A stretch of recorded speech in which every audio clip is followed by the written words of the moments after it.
अस्सलामुअलैकुम। आज का जो टॉपिक है वो ये है कि कौन से सिस्टम जो है वो सबसे ज़्यादा रिलायबल हैं और सबसे ज़्यादा लॉन्ग लाइफ उनकी होगी। और आज जो हम इन्वेस्टमेंट कर रहे हैं सोलर सिस्टम्स के ऊपर, तो कल को या आज से 5 साल बाद कौन से सिस्टम जो है वो हमारा साथ दे रहे होंगे। इसको आज थोड़ा सा ब्रीफली डिस्क्राइब करें इनको। देखिए, तीन पाकिस्तान में सिस्टम सोलर सिस्टम्स अवेलेबल हैं। तीन मेन कैटेगरीज हैं। Number 1 is on grid system, number 2 is hybrid system और नंबर 3 होता है ऑफ ग्रिड सिस्टम। तीन कैटेगरीज हैं। ऑन ग्रिड सिस्टम होता है जो उसमें बैटरीज नहीं होती, वो सोलर सिस्टम से जो भी पावर जनरेट करता है उसको आउटपुट चाहिए होता है। तो उसमें दो सोर्सेज होते हैं, दो सिंक्स होते हैं। एक होता है या तो आप लोड को खुद यूटिलाइज़ कर लें अपने घर पे, या फिर जो एडिशनल पावर प्रोड्यूस कर रहा है वो के इलेक्ट्रिक या किसी भी डिस्को को बेची जा सकती है। ऐसे ऑन ग्रिड सिस्टम काम करता है। हाइब्रिड सिस्टम ऐसे होता है कि उसमें ये दोनों फीचर्स होती हैं ऑन ग्रिड सिस्टम वाली, कि वो आपके लोड को पहले पावर देता है। अगर आपके लोड में इतनी गुंजाइश नहीं होती तो वो एक्स्ट्रा पावर के इलेक्ट्रिक या जो भी डिस्को होती है उसको बेच रहा होता है। थर्ड उसमें जो होता है सिंक, वो होता है बैटरीज़। तो जो एडिशनल पावर होती है वो बैटरीज़ में स्टोर हो जाती है और बाद में जब लोड शेडिंग का टाइम होता है तब आप उसको यूटिलाइज़ कर सकते हैं। तीसरा सिस्टम होता है of grid system. Of grid system में के इलेक्ट्रिक या वापडा को बेची नहीं जा सकती बिजली।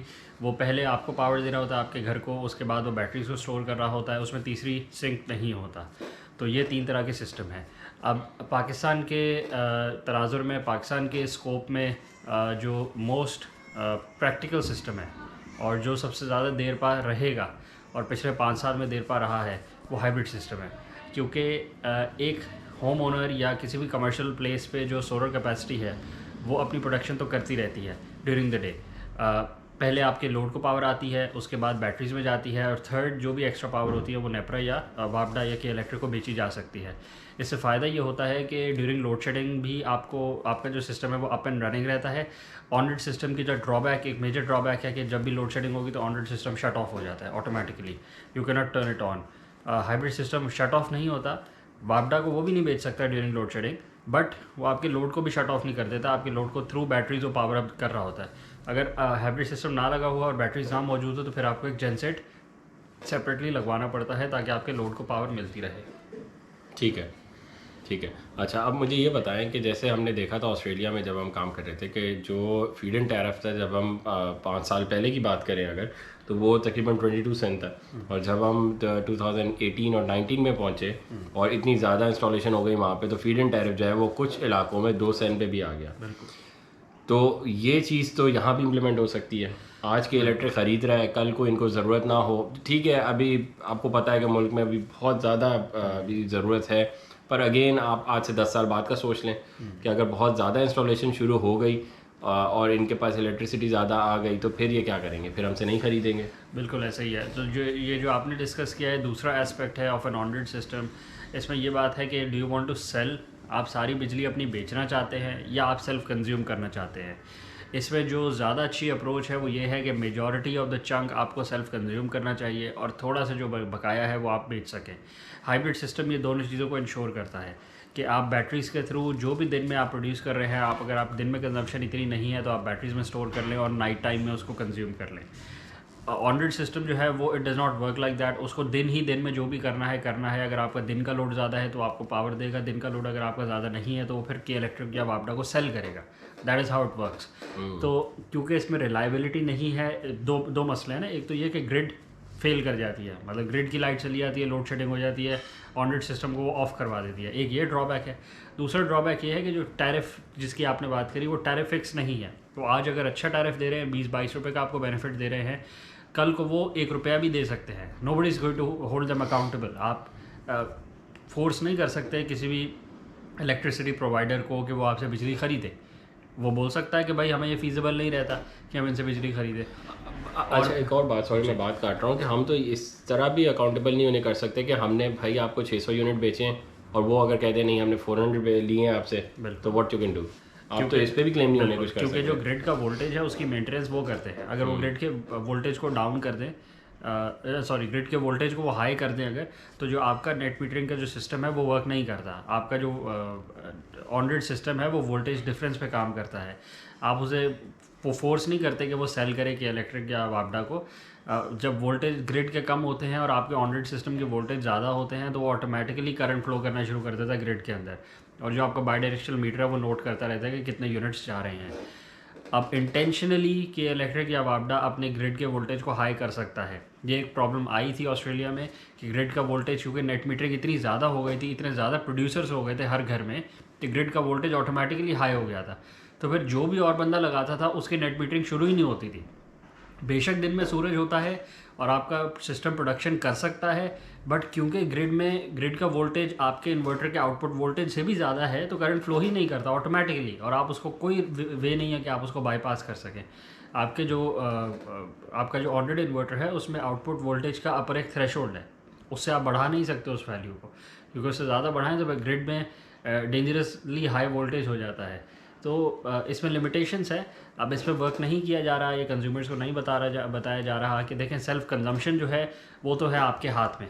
अगर आप एक ऑफ ग्रिड या हाइब्रिड सिस्टम लगवाते हैं तो उसकी कंजम्पशन है आपके हाथ में, या आप यूज़ कर लें या आप बैटरीज में स्टोर कर लें, लिथियम आयन बैटरीज लगवा लें जो ज़्यादा एफिशिएंट है, 80% से ज़्यादा एफिशिएंट है, ताकि रात में आप या किसी और अपने लोड के रिक्वायरमेंट के टाइम पे यूज़ कर लें। अगर आपको ऑन ग्रिड सिस्टम के सिर्फ ख्वाब दिखाया जा रहा है कि आप जो भी बनाएंगे वो सब बिक जाएगा, तो वो आज के सिनेरियो में तो हो सकता है बिक रहा हो, कल को वो बिक रहा हो कि नहीं हम नहीं कह सकते, क्योंकि जो ग्लोबल एग्जांपल्स हैं वो डिफरेंट है इससे। दूसरी बात, उसका जो टैरिफ है, ROI जो सिस्टम की निकाली जा रही है वो आज के टैरिफ पे निकाली जा रही है, जो कि 20 या 22 रुपये का है। कल का टैरिफ क्या होगा वी डू नॉट नो, उसकी भी कोई गारंटी नहीं दे सकता, वो कल को 5 रुपये हो जाए, कल को 15 रुपये हो जाए। अच्छा, और जो ROI का फ़र्क है दोनों में, हाइब्रिड में और ऑन ग्रिड में, वो कितना है आज की सिचुएशन में? हाइब्रिड या ऑफ ग्रिड या हाइब्रिड सिस्टम 2 साल के अंदर अपनी ROI निकाल देता है, अगर आप सारे यूनिट्स सेल्फ कंज्यूम कर लें। ये बैटरी वाले सिस्टम की आसान अल्फाज में बात हुई। बिल्कुल, जो सिस्टम बैटरी वाले हैं, क्योंकि उसमें आप खुद कंज्यूम करते हैं। जब आप खुद कंज्यूम करते हैं तो आप महंगा यूनिट बचा रहे होते हैं। ऑन ग्रिड सिस्टम जिसमें आप सिर्फ और सिर्फ नेट मीटरिंग पर रिलाई करते हैं, उसकी ROI 4 साल मैक्सिमम आती है। तो अभी भी आज के सिनेरियो में भी आधे 50% का फ़र्क है। ऑन ग्रिड सिस्टम 4 साल में अपना रिटर्न करता है पूरी इन्वेस्टमेंट को, और ऑफ ग्रिड या हाइब्रिड सिस्टम अपनी इन्वेस्टमेंट को 2 साल में रिटर्न कर देता है।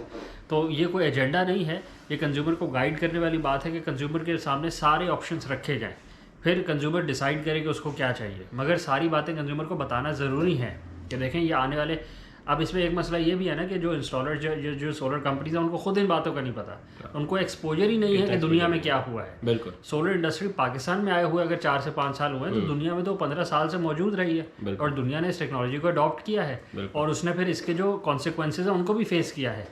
ये कोई जादू की छड़ी नहीं है कि आप सोलर लगा लेंगे और आपका का सारा ग्रिड का इलेक्ट्रिसिटी का निज़ाम ठीक हो जाएगा। इसके साथ इसके ड्रॉबैक्स भी हैं, पता ही नहीं है अगर कंपनीज को, तो उन्होंने क्या गाइड करना है कंज्यूमर को। अच्छा, एक बात और है कि जो ऑन ग्रिड सिस्टम है उनकी मेंटेनेंस कम है हाइब्रिड और ऑफ ग्रिड सिस्टम। बिल्कुल ऐसी है। अच्छा, और उसके कंपोनेंट्स भी कम है। बिल्कुल ठीक है, इन्वर्टर के कंपोनेंट्स भी कम है और फिजिकल कंपोनेंट्स भी कम है। बिल्कुल ऐसी है। और ऑन ग्रिड सिस्टम्स में आपको वैरायटी ज़्यादा मिल जाती है, ये उसका ये क्या वजह है? बेनिफिट है, क्योंकि दुनिया में ऑन ग्रिड सिस्टम लगाए जाते हैं, उसकी वजह यह है कि उनकी जो ग्रिड है वो रिलायबल है। ठीक है, ऑस्ट्रेलिया में अगर ब्लैकआउट होएगा तो वो साल में 2 से 3 दफ़ा होएगा, वो भी ड्यू टू सर्दियों में होएगा, क्योंकि सारे के सारे लोगों ने हीटर्स चला लेने हैं, तो ग्रिड ब्लैकआउट कर जाता है। वरना पूरे साल में 2 से 3 से ज़्यादा दफ़ा ब्लैकआउट नहीं करना। US में अगर ब्लैकआउट करेगा तो वो भी ब्लैकआउट करेगा कि हरिकेन्स के टाइम पे या किसी तूफ़ानी आफत के टाइम पे। नॉर्मली ग्रिड ब्लैकआउट नहीं करता, क्योंकि उनके पास सफिशिएंट जनरेशन है कि वो अपने लोड को पावर दे सके। तो उनके लिए फीजिबल नहीं है कि वो साल में 3 दफ़ा की सिर्फ बैकअप के लिए एक पूरा का पूरा ऑन ग्रिड सिस्टम लगा के बैठ जाए। तो ऑन ग्रिड सिस्टम की डिमांड ग्लोबली ज़्यादा है, ऑन ग्रिड सिस्टम मैन्युफैक्चरिंग ज़्यादा होती है, चाइना में ज़्यादा मैन्युफैक्चरिंग ऑन ग्रिड सिस्टम्स ही होती है। हाइब्रिड और ऑफ ग्रिड सिस्टम दुनिया के उन एरियाज़ के लिए है जहाँ पे लोड शेडिंग होती हो, तो इसलिए आपको वैरायटी उसमें ज़्यादा मिलती है, उसकी मैन्युफैक्चरिंग ज़्यादा है, उसमें मॉडल्स ज़्यादा हैं, ज़्यादा कंपनीज उसमें मैन्युफैक्चरिंग कर रही है।